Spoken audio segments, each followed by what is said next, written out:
Football season is upon us here on ProView Networks. Brand new season here of Local Focus.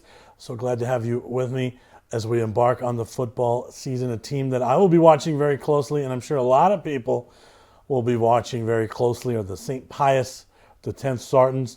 And our guest this week is their starting quarterback, Isaiah Carpenter. Welcome to the program. Yes, sir. Thank you. Man, every time I see you, you look taller and bigger in person. So we'll talk about that. Let's start there. I mean, been putting in some work this offseason, right? Oh, yes, sir. Absolutely. It's been a grind nonstop, just getting better each day. So it's definitely been good to see the progress that I've maintained throughout the season. Because when you step into that role as a quarterback, and then you look the part right away, right? Like you're a tall freshman that can sling it. Like with that comes immediate expectations, right? Yes, sir. Talk about that. Right. So as you noted, I started my freshman year, but there was definitely a lot of expectations on me coming into Pius. Their quarterback had graduated previously, so it was kind of an open room for me. So having that presence, just like as you said, that tall figure, it kind of helped ease me into that role a little bit better and kind of allowed my team to trust me a little bit more with that. So that definitely helped a lot. But what were some of those growing pains? Because at the end of the day, like you're still a freshman thrust into this limelight, this important position starting, right? So take us back to some of those growing pains. Right, so definitely one of the biggest growing pains was just kind of letting the pace of the game slow down for me. Immediately, like in my first game, it just felt like everything was going 1,000 miles per hour, and just like having to go through my reads, it definitely felt unnatural. It was a different pace of game for me going from like middle school to high school, but throughout my time in high school, it's definitely helped a lot to be able to just get that experience, and it's really slowed down for me. It helped me to become a better evaluator and a better mind on the field as a quarterback. And then a place like, you talked about it, like a place like Pius there tends to be, expectations anyway, right? And at that position, I mean, that's generally a position that has produced some, one of my all-time favorites, Drew Ortiz, right? That position at Pius is usually pretty good. Right. So that's extra pressure, right? Oh, yes, absolutely. So what but you did go in with a really special group, right? Yes, sir. So talk about that. Yeah, so like everybody knows Herschel Holloway committed to UNM, so it was really big to have him in the backfield with me. Kind of takes a lot of the pressure off with the defense having to show respect to the run game with him. And then having Kale, obviously he left this offseason, but we'll get to that. Right, yes, sir. We'll get to that. I want to know how you let that happen. Yeah. So we'll get to that. But him and then Curtis Flakes definitely being huge targets for me early on, and then just going in, Christian Morales, he's been someone very big for me too. So definitely having those three, just not really having to have a question about who I'm throwing the ball to, it's definitely helped a lot, made my life a lot easier. And like I said earlier, just Herschel, it's just... And how long have most of you guys been playing together? Right, so me and Kale, we've played together for we've played together since I was 9, and then we grew up playing Yaffle together, and then we had both actually reclassed, and when that happened, me and him both joined Coach Flake's team with Herschel and Curtis, and that's kind of how I met them. And so I had a year with them in 8th grade before we ended up getting to high school, so we had that relationship built before. So I heard a rumor, maybe you can finally put this rumor, whether it was true or not true. If Coach Flakes doesn't go into coaching and take that Pius gig, the rumor was that you guys were all La Cueva bound. Can you speak to that rumor? Right, so I can't speak for my friends, but for me, it was definitely a question of where I was going to go. So I think definitely Coach Flakes getting that job was a big push kind of going there, because there was kind of some decisions being made, especially with it being right after COVID. There were some things my dad was just kind of questioning with schools and where to go, so that was definitely a big option for me. Right. So no more. You're not going to give me any more than that? No. Okay. All right. Because that's the rumor, right? Yeah. You guys are all going to be. Yeah. So, all right, you get this really special group together. Also, the offense was never baby fed to you. You guys are slinging it from your freshman year, right? Right. Sometimes you see freshman quarterback, okay, let's run the ball a lot. Let's, limit exposure to mistakes. Let's slowly progress the offense. No, you guys were the most exciting show on turf since your freshman year. Talk about that. That's a lot of responsibility, right? Right. So, like you said, just kind of that relationship with Coach Flakes, it definitely helped. He seen how I can play, and he believed in my talent and my abilities, and just that kind of gave me faith in my own abilities too. So freshman year, he just really gave me the green light to go and just kind of do however like I thought would like do the team best. So just being able to use my arm and abilities definitely helped a lot. And like you said, it was just very entertaining. Herschel ripping off like 60, 70-yard runs and then just being able to throw deep balls like I wanted. It was definitely like something special. And then you talked about Coach Flakes. What's that like playing? He's a little different, isn't he? Yes, he sir. is. He brings an intensity. Yes, he really does. He is intense. I remember. I think I was at a game. I don't remember what year it was. It was when you guys played Valley, and Valley was basically just taking cheap shots on you guys on the sideline. You remember that game? Yes, sir, I do. And he got thrown out or he got very close. I remember because Right. I was on that sideline on that side, and there were some dirty hits being delivered on you guys. But I saw an intensity there that I never saw that close up before. What's that like from a player's perspective, especially the quarterback? From a player's perspective, it's definitely a little bit intimidating at first, coming in, seeing a coach that passionate. There's times you may not see a coach like that, like very often, but it's very inspiring to know that you have a coach that's willing to fight for you like that and just be real vocal. Every time we were in the locker room, he would always remind us, like don't argue with the refs, that's my job. And he definitely made that apparent. He does it well. Yes, sir, He does it very well. Yeah, so he definitely does have our backs, and that's something very special. And as a quarterback, it's nice to know that I have like someone on my side that's willing to fight for me as hard as I'm willing to fight for him. And so for us, it's almost like a father figure. Like he's definitely helped to grow us not only as football players but as men, and he's just been an inspiration to have on the team. Now, usually guys that are that passionate and that intense, they're also, and especially since he played the game at a high level, they're usually also very demanding in practice. Right. So I can take me to practice. What practice has to be pretty intense, I would think. Yes, sir. So I would definitely say over the years, he's definitely realized where to let up and where to continue being strong. But freshman year, that was the hardest for sure. It was very demanding. He knew that we would never get it, but he demanded almost perfection. So he always wanted to see us get out the best that he could from us, and he really strove to just make sure that we were the greatest young men and football players that we could be. So football, if we didn't do as good as he had hoped, there was definitely times where conditioning was extra hard, and he wouldn't stop even if it was getting dark, and he would just make sure that, we were not necessarily as a punishment, but just kind of driving us to be better men. I remember Coach Bramante from the Gladiators when his whole thing was, I want practice to be so miserable, so hard, so awful for these guys that they're so happy when they play a game. And nothing is a challenge during a game. Nothing's hard. Nothing's as miserable as practice, right? So kind of on that same line, you think? No, yeah, it's the exact same way, because Coach Flakes, he'll always remind us, like during practice, he's like, you got to get grimy, you got to drag yourself through the mud, and then when it gets to game day, he's like, this is your reward. This is where you like go and show like all that hard work you've been putting into practice. That's where you really get your reward and just kind of like show like everything that you've been working for. And I mean, you guys did, right? Like you guys Yes, sir. do, right? I mean, that is an exciting offense to watch. So you're the orchestra leader there, right? So Yes, sir. I mean, talk about that. I mean, there's, and especially in 4A, some of the teams you play, oh yeah, they're winning, but it ain't pretty, right? Right. But it looks like you guys are winning and you're having fun. Right, exactly. So like you said earlier, just mentioning the weapons I had with Kellen Curtis, it was just very easy kind of being able to use my knowledge of football, and definitely like growing up, I've always had a strong base and IQ as a quarterback. So just kind of be able to use that, and like having my OC's trust and Coach Flake's trust, they just kind of gave me the will to the offense, and it was just something special to be able to be a part of, because like you said, just an exciting offense. It's not hard wins where we're grinding out tough games and it's like a defensive battle back and forth. We're just like kind of putting up points on the board, and it's just a fun game to watch and something that our students and spectators can really enjoy. Take a break, come back. We'll talk about one of those weapons that's not around anymore. My guy, Kale, we'll talk about him when we get back. Don't sacrifice quality and flavor when you're in a hurry.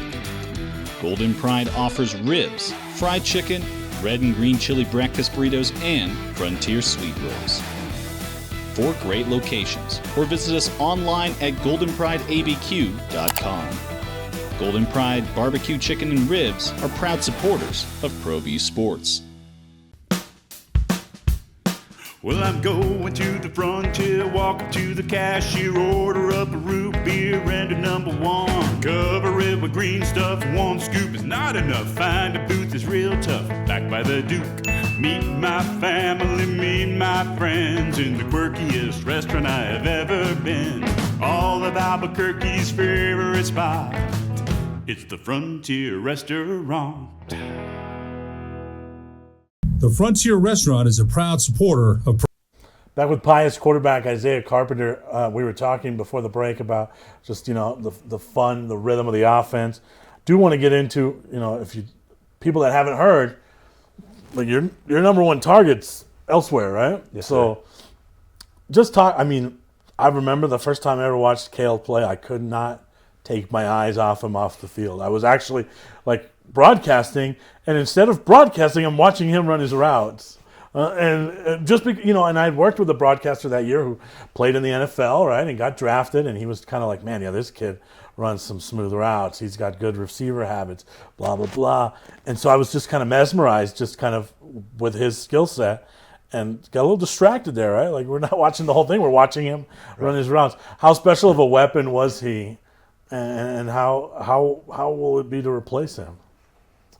There's no replacing Cale. He's definitely a special talent and someone that, like I said earlier, someone I've grown up with. So there's definitely a strong connection there. But he's just really special because he's just willing to go and high point a ball any point in time. He's had some of the best hands I've ever seen ever since I was young.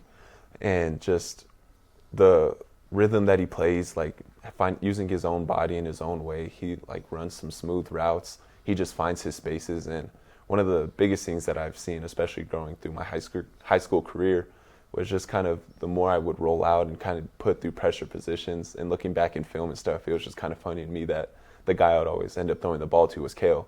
So we've always had that special connection. He would always find the space, and he would always just be in the same rhythm and timing as me. So definitely no replacing him. He's definitely one of one, but I just hope the best for him. Yeah, absolutely, right? He's in Arizona.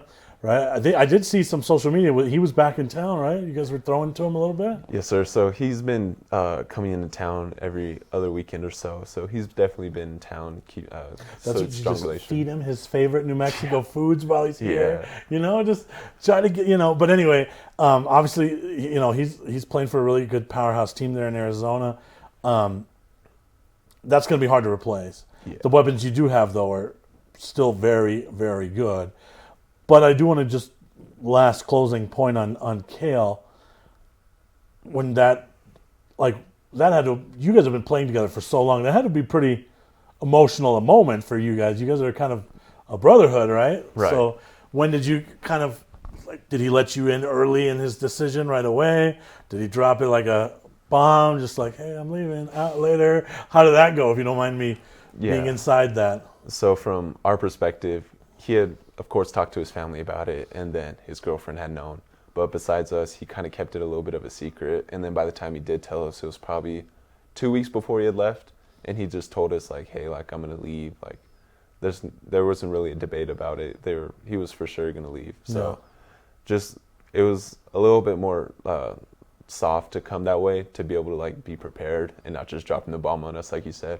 Yeah. But it was definitely a little emotional, just losing someone like Cale. Yeah.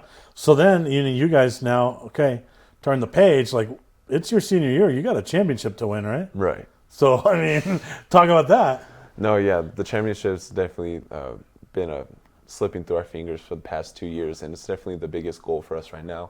We've had all the success in the world, but all we want is that blue trophy. So we've been pushing each and every single week this summer, and then off season especially, just trying to make sure that we can finally reach that goal, Because that is the way this story's supposed to end if it was a movie. Right. Right? Ending our happy ending. Exactly. The seniors that have been together for a long time, that are special, that we've all been talking about, they've come close, but they win it at the end. That's how the movie ends. Right. But I've been doing this long enough to know it doesn't always end that way. No, sir. Sometimes those seniors are left devastated in tears on the field on the last Saturday, right? Yes, sir. So what's going into this season to kind of making sure that, hey, we got to finish strong this year? Right. Definitely being a witness to that senior class with a tragic story, seeing our sophomore and junior year seniors it was definitely heartbreaking. So we're just going in with a different type of passion. We're the seniors, and we realize that this is our last chance. We've never really thought of it as we have more time. We've always been a win now type of team, but especially more now than ever, it's just been like making sure that we're like to the T, like almost perfection, like I said, Coach Flakes requires of us, and just making sure that there's no room of doubt that we could have won the state championship, because at the end of the day, that's our goal, and we really believe that's something that we're going to achieve at the end of the day. I remember being at the pit this year, and we're probably not even going to get to talk basketball with you, which is weird because you're pretty good at that. But I remember being at the pit this year and talking to a couple of Knights after they got eliminated, and they were just kind of, I was like, hey, you guys good? And they were kind of like, we're not high school basketball players anymore. Like, we can't believe it's over, right? Like, it ended so quickly for a team that was so special and two seniors that were so special. So it definitely can happen, right? Yeah, it can happen to anybody at any moment. So that's a little, we'll take a pause from that heaviness and shift to the top 5 things we don't know about Isaiah Carpenter, right? All right. All right, number 5. Probably that my favorite food is seafood. Okay. What's your go-to? I like sushi a lot, but also like lobster is probably my favorite. But it's like kind of weird because New Mexico, we're nowhere near the ocean. So Now, you're a sushi guy. I know it looks like a real dump downstairs, but right at the corner here on Central and 6th, not a bad spot. Okay. That's actually, there's been plenty of bracket shows we've done here where I've gotten sushi before, and it's worth it. So, all right, number 4. Probably I've played like 5 sports throughout my lifetime. Sports is definitely a big part of my life. Okay, so you're a very good basketball player. Yes, sir. Better than I thought when I saw you get rise up and jam. Right. I was like, I didn't know he had that. Okay, so what else? What are the other sports? So I did football and basketball. Okay. I played baseball up until I was 13. All right. I used to do jiu-jitsu when I was younger. I also played a little bit of soccer, actually. And then I've done a little bit of Muay Thai. Okay. So are you in the World Cup right now at all? You're watching? I was watching a little bit, just watching the highlights and stuff, but not the biggest fan of soccer. When did you stop playing soccer? Oh, I was very young. It was probably around elementary school. Did they stick you in goal because you were so tall? Or? No. So I was always taller than everybody, but I wasn't that tall yet. So we were just all still kind of moving around everywhere. All right. So it was before the position. It was just everyone everywhere. All right. So Yeah. All right. What are we at? Number 3 or 2? Ooh, 3. 3. All right. What else don't we know about you? That I'm actually kind of like bad at college football, like the video game. Okay. Yeah, so everyone makes fun of me. They're always like, how are you the quarterback and you're one of the worst at the game? I'm like, I don't know. So it's definitely funny whenever You just tell me because you have your nose in the real playbook. Yeah.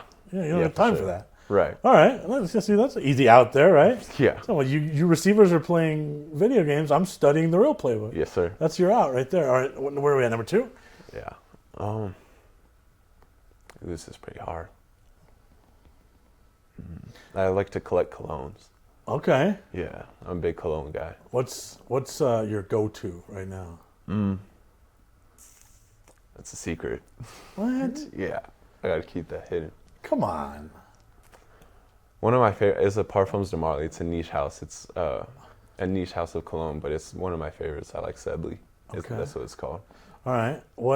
How many different bottles do you have at your house? I think I'm around 16 now. That's not that. Yeah, but I'm still. But they can get expensive. I know that, right? They do, and especially the ones I like, they're a little bit up there. So who on the team? You're like, okay, I need to give him some advice about. Like he I'm not gonna air them out. Yeah, who on the team buys the fake Versace or Yeah. the gas station CK1? Or rips the magazine and does the thing? Who would you say on the team needs your help in the perfume department? I'm not gonna air out my teammates like that, but in the locker room, There is a few. yeah. In the locker room, when you walk past the lineman section, obviously that can get a little smelly at times. Right. So, yeah, that's something notable. But who just has bad? I'm not talking about a foul smell. I'm talking about just who has bad taste in cologne. Because that can be right. Right. So who just or who puts the worst is when they're really heavy. Yeah. But on a crappy cologne. Yeah. Right? So, who has the worst taste in cologne or who wears a fake gas station cologne that they bought from the trunk of someone's car? None of them actually have something like that. Like most of them that I've talked to, whenever they wear stuff. So you have a signature smell. So if I were surveying the ladies at St. Pius, they would say that, Isaiah's got a signature smell. They would be able to. Are you saying that you have like a signature smell and they don't? It's been like different. Like I've had a different one each of the years. Okay. So freshman year, it was a little bit more noticeable for some people. And then, like you said, I was a little bit too much. So I was drawing it back a little bit. But I've had a different one each But year. your teammates are not that. You're telling me they are not that advanced. They don't have your level of sophistication. That they don't have a signature smell. Some of them do. Like, does Hirsch have a signature smell? I wouldn't say a signature one, but he has a solid 3 that I really like that he Okay. wears a lot. So yeah. All right. Yeah. Okay. So most of my teammates, they you're don't have bringing them anything along. rip off. Yeah. Yeah. Okay. So no gas station colognes anymore. No. All right. What's the number one thing we don't know about you? That's a hard one. I felt like it would be hard to top that cologne. Yeah, I know. I probably should put that one number 1. Yeah.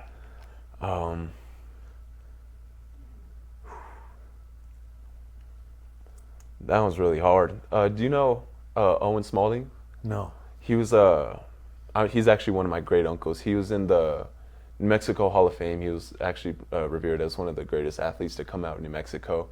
I think he ended up playing for Nebraska in college, but he Okay. played a plethora of sports. He was very good at. He was most known for being a track athlete, but that's definitely a part of my family history. That So a very athletic background. yes, yes, and he was he's actually, I think he's in the African American Hall of Fame, and he has his portrait up in, I forgot what state it was in, but I think he's in the African American Hall of Fame.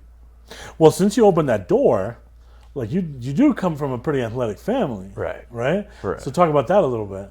Oh, we always joke. My dad would always make it known that he's the athletic one in the family. Him and my I would uncle. say Desmond is the athletic one in the family, but yeah, okay. for sure. My dad, he'll always joke. He's like, "Oh, I'm the best athlete," but at the end, they were definitely good athletes. Right. All of them. So your dad played what sports? My dad played football and basketball. Okay. He had an opportunity to play at the next level at some D2 colleges, but he just decided to go military. My uncle, Desmond's dad had played college basketball. He went to play JUCO, and then he had transferred and then went to a D2.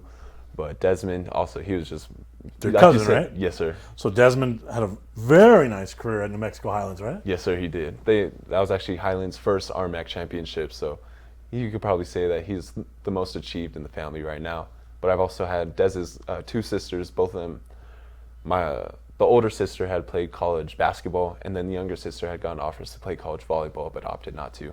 So definitely a big athletic family. And you know when a guy is good, when after they leave their high school, like the program falls into shambles. Right. Like, and after Desmond and his group graduated, like Cibola basketball just fell off a Right. cliff, right? It was pretty bad. Like that, the last hurrah was Desmond, Matt, Dixon, I think. I don't remember the last. So they had a pretty special group there, right? Yes, sir. And then it was some tough times. Yeah, it was definitely rough. That's So what are those actually pickup interesting. games like?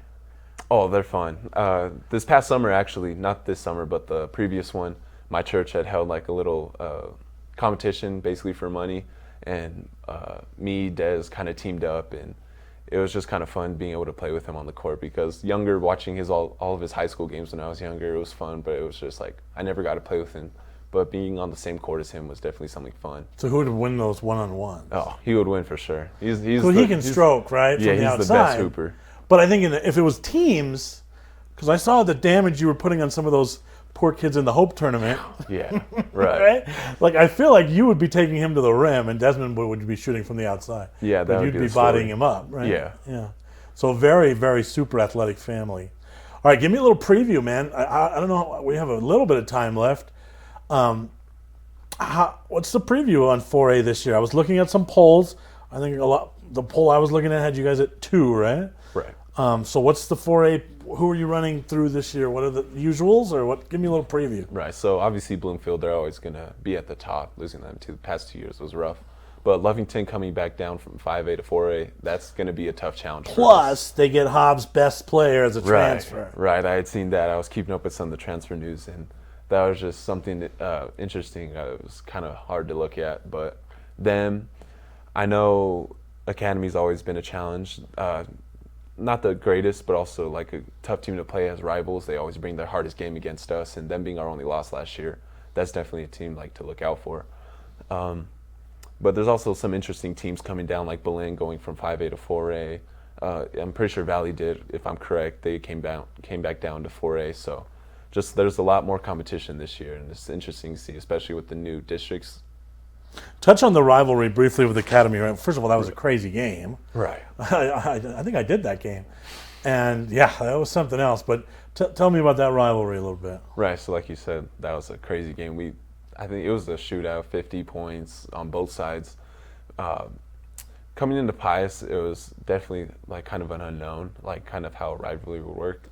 Us not being in high school before, but it was kind of interesting to see. Because like, it's all sports, right? With those two schools, right. Yeah. So like they're packing out the gym, packing out the stands, football, basketball, everything. So it's definitely interesting. I wouldn't say it's a disrespectful rivalry. We definitely make sure that we're like taking care of each other and not being like rude about anything, but there's still trash talking. I don't know about that. But yeah, there's a lot of trash talking. There's definitely a lot between of trash those talk. two schools. Right, but I think it's definitely faded a little bit coming into like this new era of like students. There hasn't been as much like passion from both sides. But I'd say definitely one of our biggest rivals for like me and Herschel's class was Grants. We've always had beef with them, and it's just been interesting every time we play them. Do they still throw rocks at the bus in Grants? Oh no, they don't. They probably want to, but they don't. That's I heard that's a thing that happens there occasionally. Yeah, we've had issues with the fans before, but nothing like physical like that. Well, actually, last year during the basketball season, there actually had been a fight after the game, and so there was some issues with that. I do remember, though, I think back to the academy thing, I seem to remember, I don't remember if it was you or if it was Hirsch, after a basketball game, I did hear some, well, we'll see you guys on the football field. Yeah. No, yeah, that right? sounds like so Hirsch. When you're playing multiple sports, it certainly carries over, right? Right, yeah, that's always been the biggest thing. Every time it's basketball season, it's funny to hear from Herschel and Curtis. They're always like, we'll see you in football too. So that's definitely fun.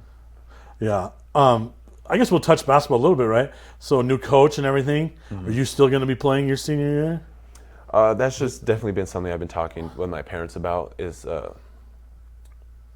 like I would like to have fun my senior year and definitely participate in basketball, but also knowing that there's also risk for injury, and just also making sure like if it would benefit me to take that time and put extra work into like my body for sure, and like making sure that I'm at my best peak health by the time I get to New Mexico State.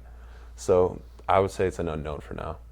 Are you guys you and Hirsch talked about the first time Lobos Aggies, opposite sides of the field? Yeah, we've talked about it a little bit. It's pretty neat, huh? Yes, sir. We've talked about it a little bit. There's been a little bit of trash talk. Like he'll say guns down, and there's times I've called him a puppy instead of a Lobo. So okay. Yeah. All right. Just any side bets yet? Oh, no, nothing No, yet. but that speaks to how talented you guys both are, right? Like you get to continue your friendship and brotherhood, but as rivals in college. Right. That's really cool. Yes, sir. Good luck this year, man. Thanks for coming in. I appreciate it. And thank you for watching, everybody. Good night.